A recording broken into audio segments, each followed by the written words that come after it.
रमज़ान की सबसे ज़्यादा खाई जाने वाली डिशेस में से एक है चना चाट मसाला और हाईएस्ट प्रोटीन डिश होती है ये और बहुत सिंपल तरीके से मैं आपको बताऊंगी। 500 ग्राम चना मैंने रात को भिगाया हुआ था। अगर आपको जल्दी है तो गर्म पानी में 2 घंटे के लिए भिगा दीजिए।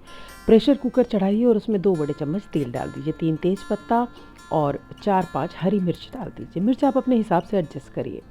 और जब ये मसाले कड़क थोड़ा सा चटकने लगे ऑयल में, तब इसमें एक बड़ा प्याज मोटा मोटा काटा हुआ, क्योंकि जब भी किस प्याज को लिक्विड बनाना होता है ना, उसे मोटा काटिए, ये आज का टिप है। अब हल्का गुलाबी कलर का प्याज जब होने लगेगा तब हम इसमें 1 चम्मच गार्लिक का पेस्ट डाल रहे हैं, 1 चम्मच जिंजर का पेस्ट डाल रहे हैं। हम इसमें ऐड करेंगे 1 चम्मच हल्दी, 1 चम्मच लाल मिर्च अपने हिसाब से, और नमक आप अपने ब्लड प्रेशर के हिसाब से, और आधा चम्मच गरम मसाला, नॉर्मल गरम मसाला। ठीक है।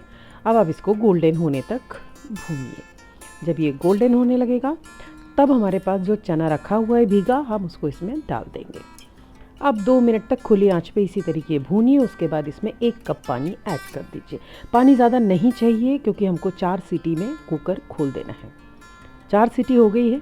अभी आपको ऐसा लिक्विड मिलेगा, इसको खुली आंच पे तब तक भूनिए जब तक आपको इतना गाढ़ा ऐसा लटपटा चना ना मिल जाए। मसाला सूख के चने के चारों तरफ लपट जाता है। दैट्स व्हाट कॉल्ड चना chaat masala.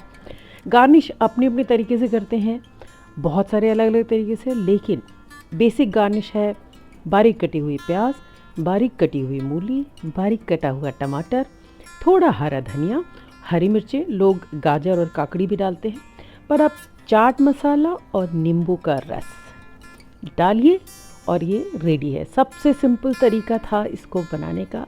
Subscribe, like, share करिए, नहीं तो दुआ में ज़रूर याद रखिए।